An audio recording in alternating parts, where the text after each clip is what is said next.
The Reverend Jameel Maher Khader was nominated for this speakership by Archbishop Hossam Naum of the Diocese of Jerusalem. And clearly, for the topic of this missio, we wanted to have a speaker from the Holy Lands. And so we got in touch with Archbishop Naum, and he graciously nominated Jameel Maher Khader to be our major speaker in this segment. Jameel was born in Zababda in northern West Bank near Jenin, and I think many of us have heard of Jenin. He graduated from the Arab American University in Jenin in 2015 and went to work in a bank in Ramallah for a year. He then offered himself for ordination in the Anglican Church and went to train at the Near Eastern School of Theology in Beirut, Lebanon, where he was the only ordinand from the Diocese of Jerusalem. And he graduated with the Master of Divinity degree in 2021. He was ordained a deacon in September of 2021 in his home church of St. Matthew's Anglican Church in Zababda, where he had attended Sunday school and youth meetings while growing up. And on the day of his ordination, he became engaged to marry Loma Abu Hana, whom he had met 6 years earlier at a Christian camp in Nazareth. And they married in August 2022 and are now the proud parents of an eight-month-old daughter named Naya. After serving in the north of Jordan in St. John the Baptist Anglican Episcopal Church, Archbishop Naum ordained Jameel a priest in September 2022 and assigned him to Nablus, where he now serves at the Church of the Good Shepherd Anglican Church in Rafidia and St. Philip's Anglican Church in the old city of Nablus. Responding to Jameel's presentation will be the Reverend Max Sklar, recently returned Young Adult Service Corps member, recently returned from serving in Ramallah. As a Yasker, he served and worked in a Palestinian Christian community in Ramallah until he was recalled in the current conflict. Max will reflect on his experiences in Palestine both before and after the October 7th attack, and about his experiences in raising awareness and confronting the discourses around Israel-Palestine in the United States since then. He is a 2023 graduate of Yale Divinity School and was recently ordained a priest in the Diocese of Massachusetts, where he serves St. Peter's San Pedro Episcopal Church in Salem, Massachusetts. And we are very grateful to Elizabeth Bowe of the Office of Global Partnerships for nominating Max to be a respondent in this segment. So again, the topic is mission companionship amid war in the Holy Lands, a phenomenon that is very much on all of our minds at this time. Welcome, Jameel Khader. Thank you. Thank you. Good evening, everyone.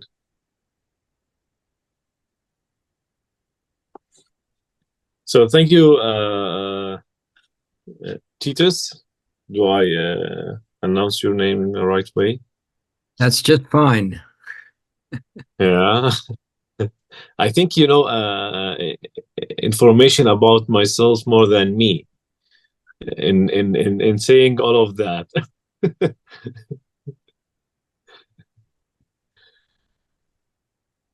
So in a way, first of all, thank you all for having me here, and I would also thank you for having and putting time for discussing things like that, and how we deal and how we do God's ministry in where we serve. Actually, as I understand that you want me to say how we are doing here and how we live in a land, in the Holy Land, where we're facing war and many challenges, actually. But I would love to start with a question that came to many to many Arab Palestinian Christian people, which is where is God? And actually, that makes me reflect in many stories in our Bible, especially when you can remember with me the story of Ezekiel, when he and all the people in Jerusalem flee to Babylon for 70 years, more than 70 years, and they were asking, where is God? Do God forsaking us or just left us? So that was actually one of the questions that I faced from my congregation in St. Philip's and the Good Shepherd Church in Nablus. So where is God amidst all this chaos that we are facing here? And we know that our God is a great big God, and He take care of us. So where He is now from all what we are facing. But also, I mentioned that story for them, and then I came to remind myself, first of all, about the history of the early church in the first and second century, where all the Christians were persecuted because of their beliefs. So these two things actually comfort me and help me in understand how I can deal with all the difficult time or difficulty that we are facing in our life. Because what we faced in this two last years is really new things for us, me and my family, I'm saying now. And actually, I don't like to put 7th of October as a starting point, as many people would love to do that. But I would say that all these difficulties and the occupation that started like 70 years ago. So what we are facing is not a new things for us, but I think sometimes some points make our eyes open. So I think 7 October, which is bad things, and I say that that we don't want that to happen again. But I think that point or that time make all the world reflect again about the people who are living here in the Holy Land. And I'm talking about now the Christians, the Muslims, the Jews, the all people that living here. I'm not talking about now whether the Palestinian or the Israeli one. But I think it puts the world in a point that you should help those people in finding a resolution and a starting point in growing in peace. But in the end of the day, we are still live in that area of, or that zone of war and chaos. And I want now to mention some of the stories that happened with us as a family in the very beginning of our ministry in Nablus in October 2022. That was our 10th day in the house, where our rectory is located in the old town of Nablus, which is the hottest area where you find clashes and the Israeli vehicles, soldiers invading all the time, day and night. But that where God sent us to do our ministry, ministry of God, and we accept that. But in the very beginning, when we started, we found ourselves that in that day, after maybe after midnight, we start hearing clashes and shouting outside of our house, and we opened the cameras that we have in the church gate, and we found that many of Israeli soldier vehicles that standing in front of our church gate and clashing with some Palestinian groups in the old town, and we didn't know what to do.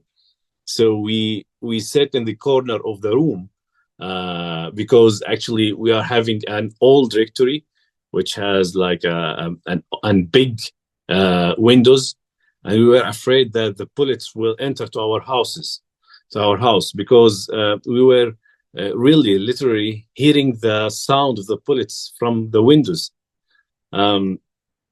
So we kept in the corner of the room for around 4 hours, not moving millimeter at all. But we always say that in the midst of the hard moments and times that we are facing, I believe that we can hear the voice of God. Around 2 a.m. and 3 a.m., I received like more than 10 calls from my congregation that I started serving them in just 5 or 6 days. So like most of the congregation, they were calling me, are you okay? What's going on around your house? And are you fine? We know that we can't help you, but we are here praying for you, and you are in our thoughts. So that's actually was the voice of God for us, me and my wife, Luma. So we trust that in the midst of the war, we can find God. And also many difficulties that we are start facing, that when we had our daughter, lovely daughter Naya, you should give her a vaccine between time to time. And because I'm a priest who grew up in Palestine, having a Palestinian ID, and my wife, because she grew up in Nazareth, she's having an Israeli ID. So we have, you can say, a mixed family now here.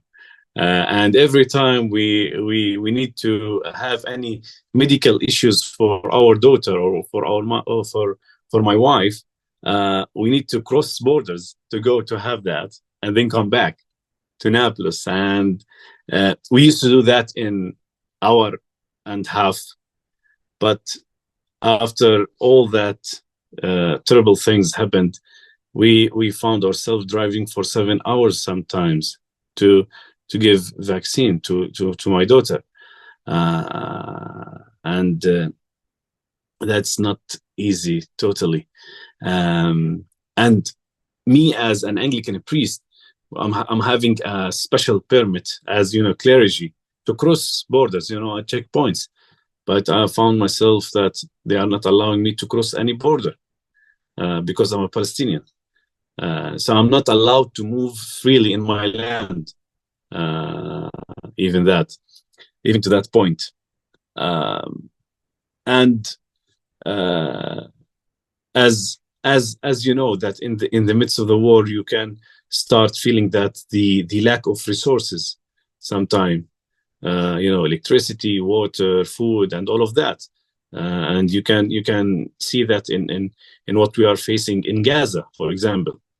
In West Bank, we say that thanks God we still have all of that, but in Gaza they're starving now, and as a diocese, and we thanks God all the time for our Archbishop Hussam Naoum, and we pray all the time for God to give him more wisdom in all this hard responsibility that putting on his shoulder, in also helping our institutions to keep alive with all the difficulties of having income for that.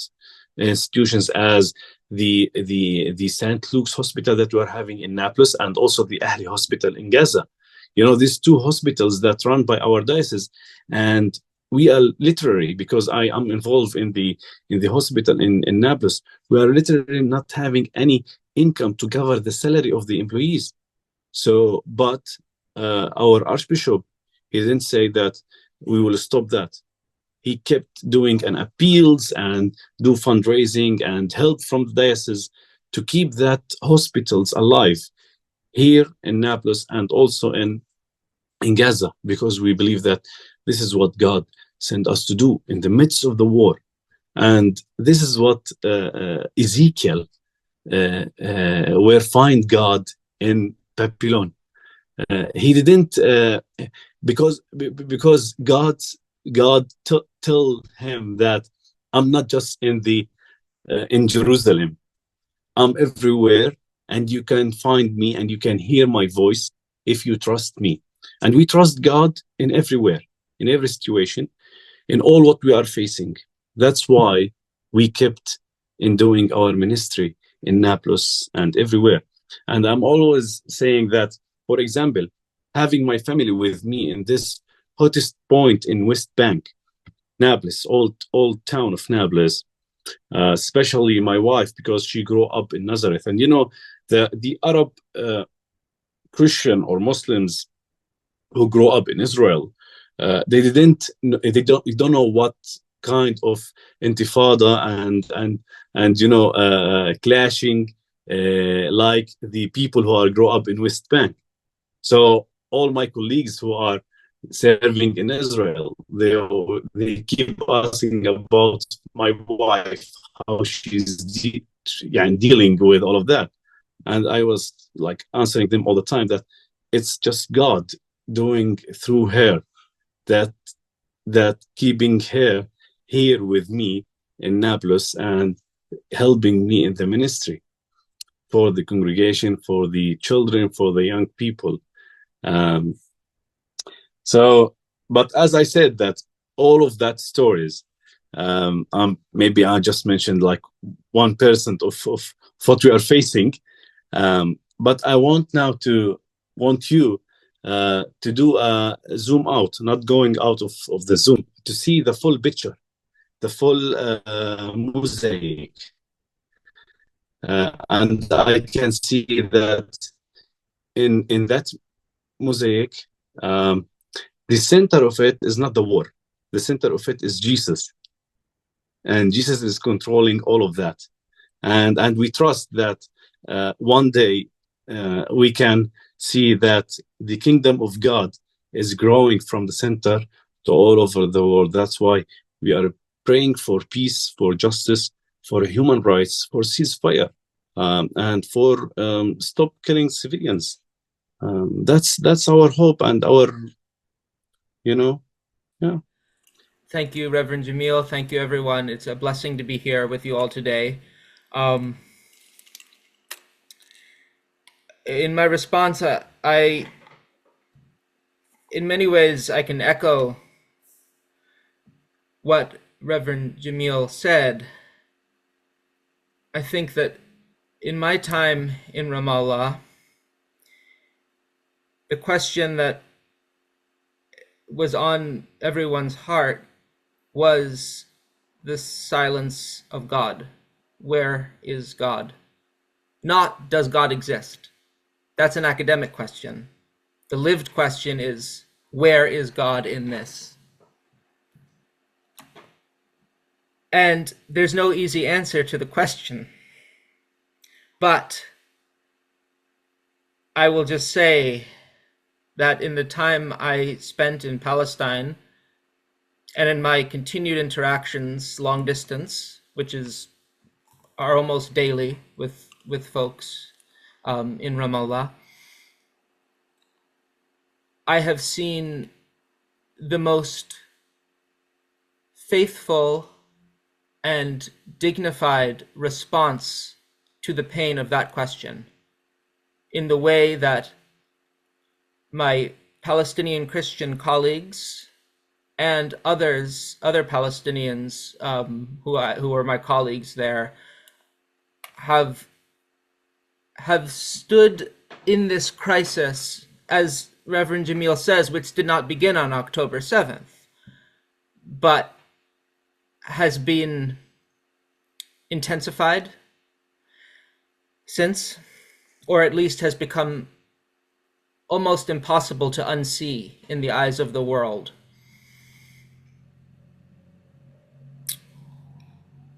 I was visiting Ramallah and living in Jerusalem in the summer. I was taking an intensive Arabic course, but every Sunday I would go to worship with the church there. So I was getting to know the community. On October 1st, I moved to Ramallah and the intention was to start my year ministry serving as a deacon on October 1st. Now, before October 1st, from what I knew of this community, they're already living in a system where their movement is restricted in ways that are hard to imagine for those of us in the West. With violence, particularly encroaching settler violence, often approved of or committed by the occupying military or by settlers or settler militia who are tacitly approved, and continued land confiscations. I witnessed one of those in Jerusalem. I think it's remarkable how you walk down a main street in Jerusalem where everyone is going and the tourists are buying their wares, and you just turn a corner and there's a family who has been living in their home for generations being evicted. I think the most heartbreaking thing for me to see was their neighbors who lived around, who were part of the settler movement, sent their children out, maybe 7, 8, 11 years old, children who don't know what's going on, who are repeating what their parents have told them. And the children started taunting this family who were being evicted from their homes. When I lived in Ramallah, most people there are descended from, are either refugees themselves or descended from refugees or displaced persons. Ramallah was founded in the 1500s as an Arabic Christian village. Since the 48 and 67 war, more and more displaced persons have come there. So that when on October 7th we heard, and of course at the time all we knew that there was something going on, and that this something was different than usual. I remember on the day I was planning to go to Jerusalem to visit a friend from my church back home who was visiting, and the priest who I was working for called me and he said, better stay at home today. Just stay at home. There's been something in the south. The next day in church, he said, we don't know what's going on, but we know that we haven't seen anything like this since the October War, since the 6-Day War. And everybody knew what he meant. Our church, and I would say this is true, well, I'll first say this is true of Ramallah specifically, but it's true of Christianity in Palestine in general, is that families, many of them, most of them really have been Christian for generations and generations, in some cases hundreds, if not thousands of years. There's a lot of overlap within families. Our church is right across the street from the Latin Catholic Church. The Orthodox Church is down the street. The Maronite Catholic Church is nearby. The vocational school that I work for, the Baptists worship there. Often it cuts across families. I went to funerals at the Lutheran Church, the Catholic Church, because parishioners in the church I was working at had families there. And then expanded on that, the ministries, particularly the ministries that our Anglican churches run there, have an outsized role in the community, more than the number of Anglicans who are there. So our churches serve Muslims, people who are maybe more secular, and everybody. And so when I speak about the church in response to this crisis and in bearing witness in Palestine in general, it's motivated by our commitment to Christ, but it serves all people and is inclusive of all people. When the war in Gaza began, I would say most folks that I knew had either some family or friends in Gaza, including myself. The first news I heard from Gaza was my friend, whose entire family was under the rubble, bombed out of their places of business and their homes. It became a ministry of presence, because there's little more that you can do standing in the midst of the whirlwind. The churches, the different denominations, I remember, would start holding vigils. And at these vigils, there would always be representative from the Muslim community as well who would speak. I remember at one point during a vigil, the call to prayer sounded. This was at the Orthodox Church, the Greek Orthodox Church. The call to prayer, Muslim call to prayer sounded, and the Orthodox priest went to the speaker, and we'd have speakers who were religious leaders, civil leaders, and then the most heartbreaking of all, we started having speakers who were the bereft, people who had died in Gaza, relatives of people who had died in Gaza. The Orthodox priest went to one of the speakers who was speaking. He said, "Let's be quiet for the call to prayer." And then the Imam came up and he stopped him. He said, "No, let him keep speaking. This too is our prayer." I think the most heartbreaking was after the second time the Al Ahli hospital was bombed. A relative of someone who had been there, who was born there, sorry. He was born there and his relatives had been victims. And he gave a speech that was soft-spoken, and it began, Christians believe, he was Muslim. He said, "Christians, we believe in God, Father, Son, and Holy Spirit, and Muslims worship God the Merciful," referring to the Bismillah. And he said, "But we are here believing and witnessing to the same God." And then he cried up to the heavens, "God have mercy," 3 times. It was the most heartbreaking call I've ever heard in my life. Amidst all this, there is a helplessness and a sense that where is God? And also a sense that it's so close, and yet what can we do? There was also an intensification of things that Palestinians have to deal with every day in the West Bank. Think of movement restrictions. Well, movement restrictions were worse. So many more roadblocks and checkpoints. I remember coming into work, and some days my colleagues weren't in work because I know they live in villages around Ramallah. I knew they couldn't come in.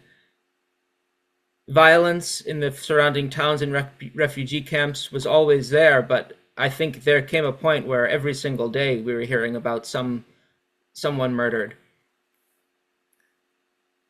Eventually it got to the point where, and I'll wrap up in the next minute or two, it got to the point where I was evacuated from Ramallah, not because I wasn't safe there, but because of the uncertainty of the situation. We did not know how this was going to expand. Was this going to become a new world war? We just did not know. And so I had to leave. And that was hard. I mean, one of my best friends in Ramallah, his sister-in-law died when St. Porphyrios Orthodox Church was bombed. He had to wait 5 hours to get to her memorial service in Bethlehem, and he still came to church the next day. I've never seen a human face so weary, so tired. And when I say he had to wait 5 hours, you have to remember this is crossing checkpoints with armed soldiers, many of whom are 18, 19, 20 years old, right? Like, it's not just waiting online. The fact that he came to church that Sunday and showed, I mean, his deeply weary face, but his head was held high, and worshiped God in spite of it all, that cry of dignity and faith in the midst of the whirlwind is inspiring to me. One of the last things I saw when I left, I looked to we'd crossed the border into Israel, and we're not far from Tel Aviv and the airport.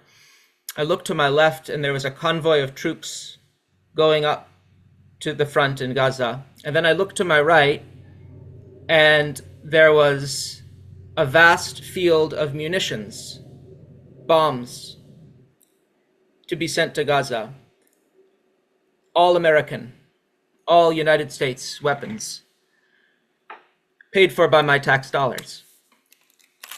So, in conclusion, what I've been doing here, other than at times doing what I can, staying in touch over there and helping write grants for necessary ministries and things that folks need in Ramallah, has been speaking about this issue in schools, churches, with not directly to a congressperson, but to representative of congressperson. And I have found it has been exhausting and challenging, but I have to speak. And it's not just me, it's many folks, both Palestinians and their allies, who have to speak. I'm thinking about the quote from King Lear, the play by Shakespeare, which ends in a disaster of leadership. And I feel that ruins a country, right? I feel like that's one of the big problems in the world today, is a lack of real leadership on all sides. And the last line, or one of the last lines of that play is, "The weight of this sad time we must obey. Speak what we feel, and not what we ought to say." I've been speaking what I feel. There's been pushback. I'm half Jewish. There have been, and there is not a sermon I give that does not emphasize the Jewishness of Jesus.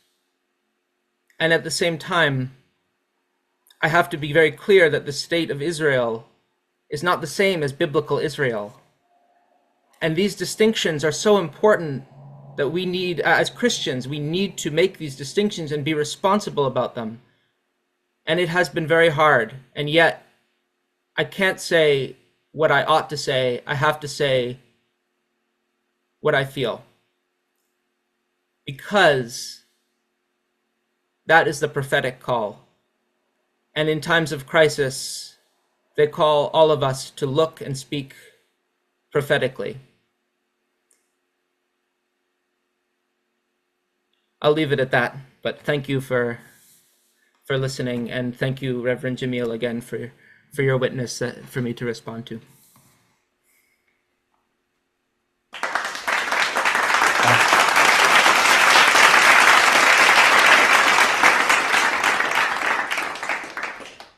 Our deep gratitude to Jameel and Max for sharing your thoughts and your hearts. Thank you so much. We have one question now, but if you do have questions, please click on the Q&A box and type your question into that area so we can review it for being read. The Reverend Helen Van Covering asks, Father Jameel, what do you feel is the greatest need you have from us listening here?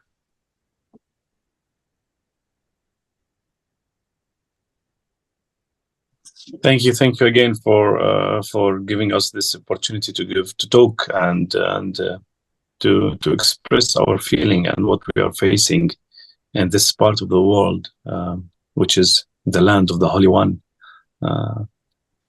I think today the most important thing is to say the truth, and this is what Jesus Christ asks us to do. So the truth will send us free, and I believe that if all over the world the people, I mean, who believe in God, in Jesus Christ, and as you, my brothers and sisters in Christ, say the truth and pray that God open our eyes to listen carefully and to see truly, I believe that justice and peace of God will fill all over the world. So this is just my request is, after 70 years of occupation, that my grandfather and my father and now our generation living, and we don't know if that will continue, facing all that, unjust and fear from everything that we are doing. That things should not continue. If you allow me, I would love to share that last week, our Archbishop Hussam in Jerusalem invited us, the clergy of the diocese, to have a retreat in Jerusalem. So what I usually do is I can't keep my wife and my daughter by themselves alone in Nablus without anyone with them. So I take them, drive to the north, to Nazareth, so that she can stay with her parents, and then I can drive to Jerusalem, to the south. So in our way to cross, just to go out of Nablus, there was a checkpoint. We were waiting, there was around 20 cars in front of us, waiting. All of a sudden, some settlers just came down from settlement. They are having guns, and we don't know what to do. We didn't know what to do. So the only things that I did is just turn around and drive back. And because of that, it makes me think million times of my family, and also thinking double of that about my congregation and the people that I responsible to take care of them. Imagine that I am, if I afraid, or I'm just scared that something will happen to my family, double of that is the feeling for the congregation as well. So imagine that you are having, as a clergy, I'm saying now, serving a community in that situation. And in that day, it takes me 2 hours and a half to go out of Nablus, which is take usually 10 minutes. So yeah, so my request is just to spread the world, the truth and what we are facing here, and pray for us so that we can have hope all the time. Thank you. Elizabeth Bowie has a question for Father Jameel. She would like you, if you would be willing to do so, to respond to Max's presentation.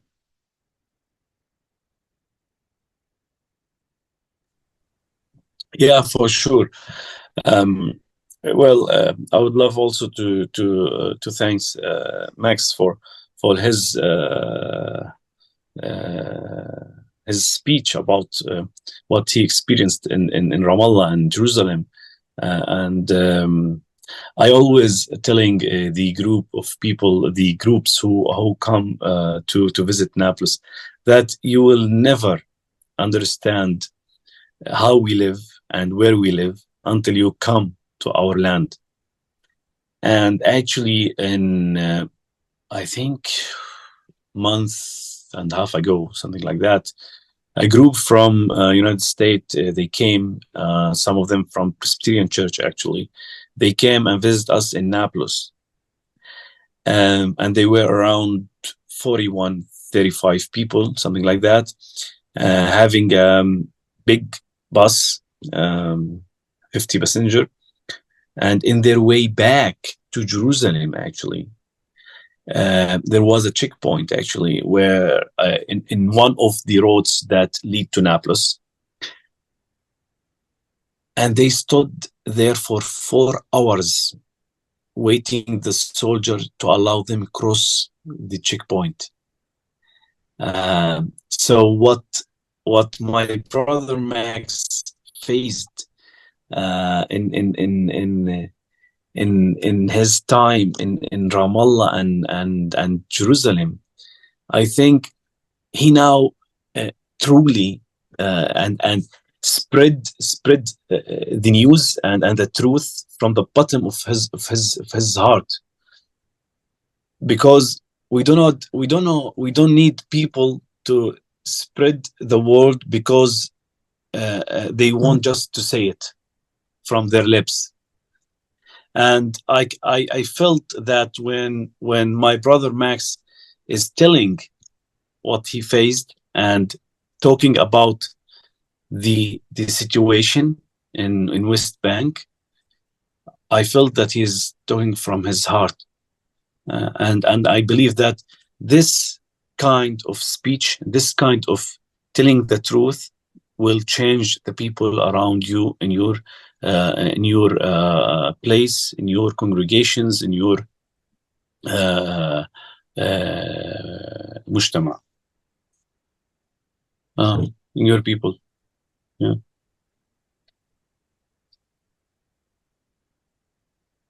Hey, thank you.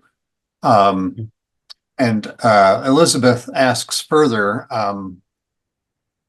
what does meaningful solidarity look like and feel like? Perhaps you both or either of you would answer. You want me to answer or my brother Max? I don't know. Who goes first? Sure. Max, you want to? You want me to go? Please. Meaningful solidarity look like and feel like. I believe that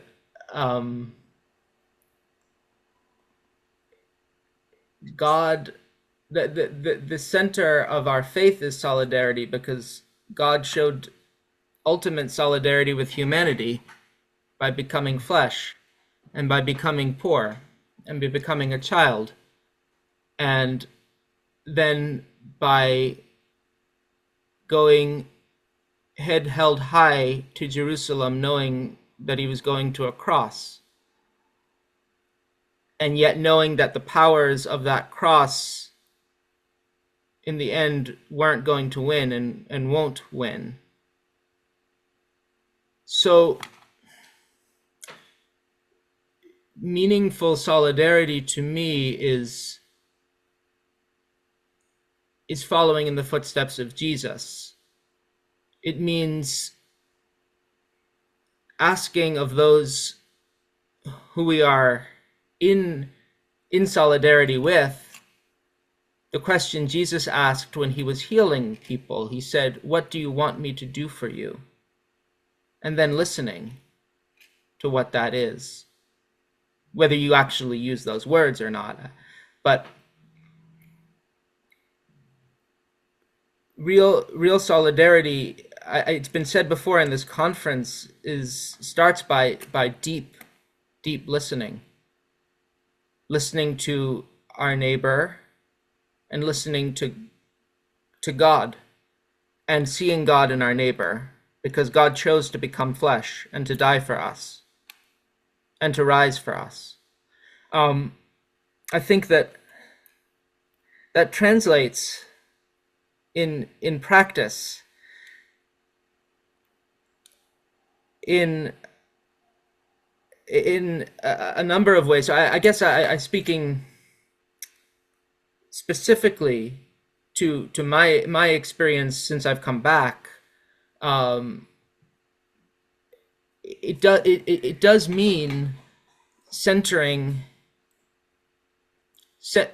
In my case, it's centering the Palestinian Christian community that I'm in solidarity with, and centering their voices.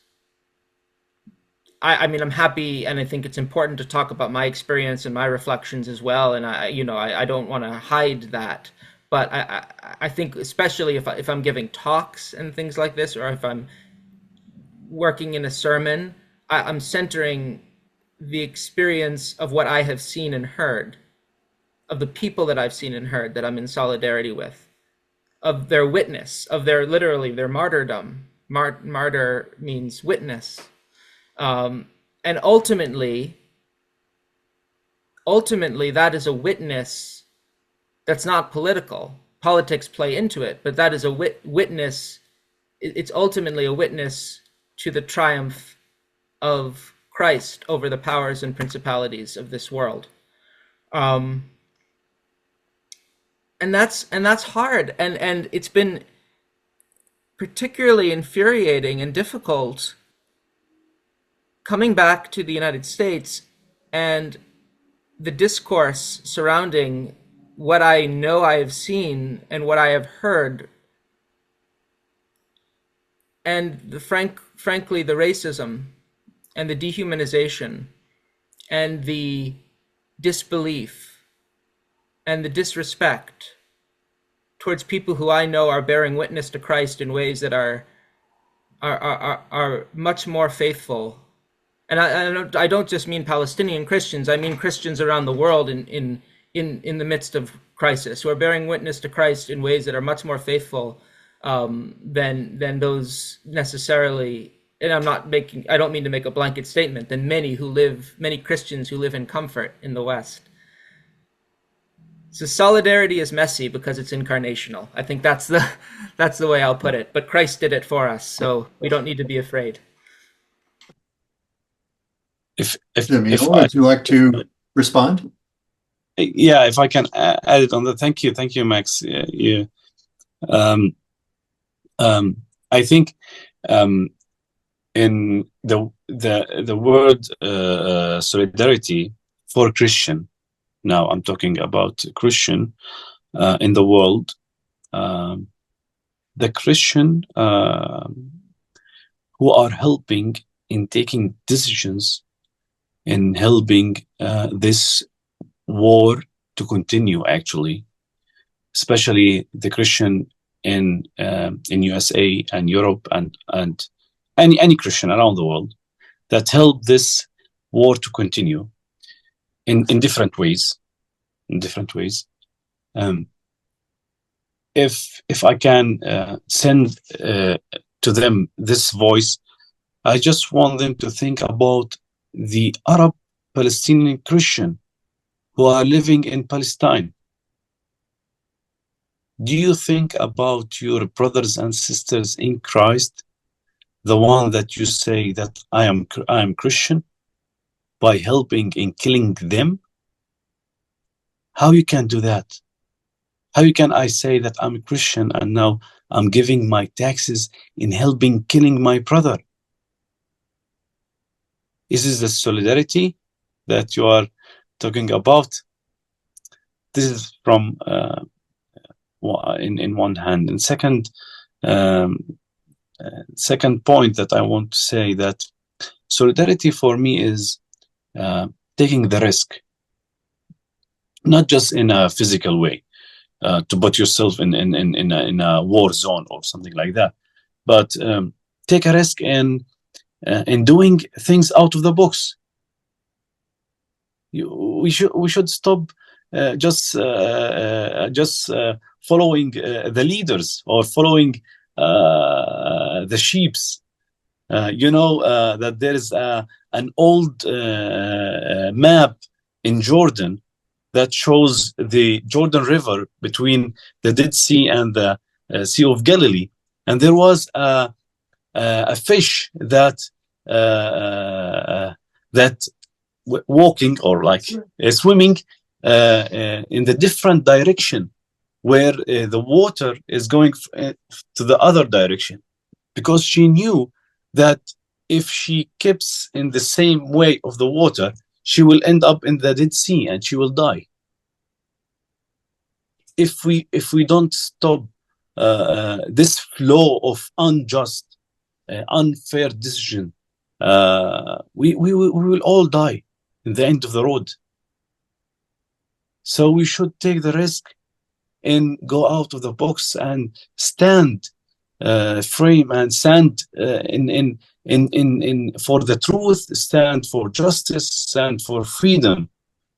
And I will say for myself now, I will not give this advice for you. I will take the risk physically, actually. Like today, I brought my young people in the church from Nablus to Zababde, which is a village in Jenin, where I grew up actually, to make a meeting with young people from these two churches.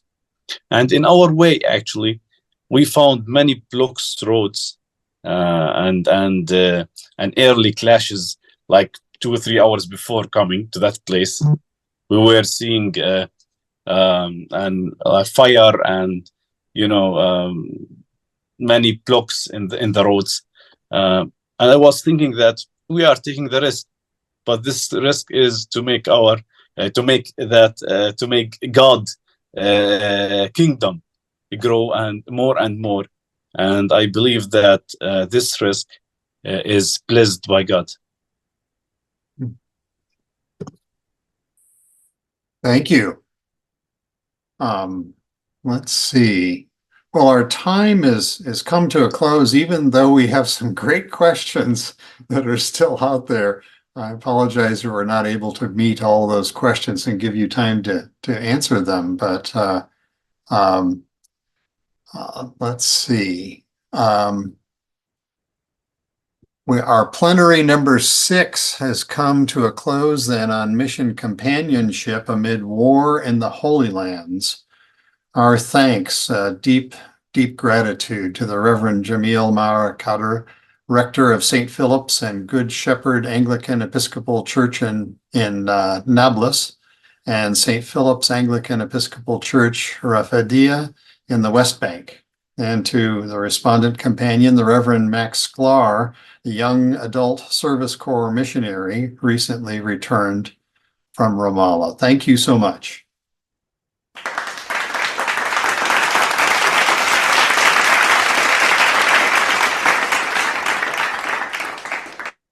Thank you.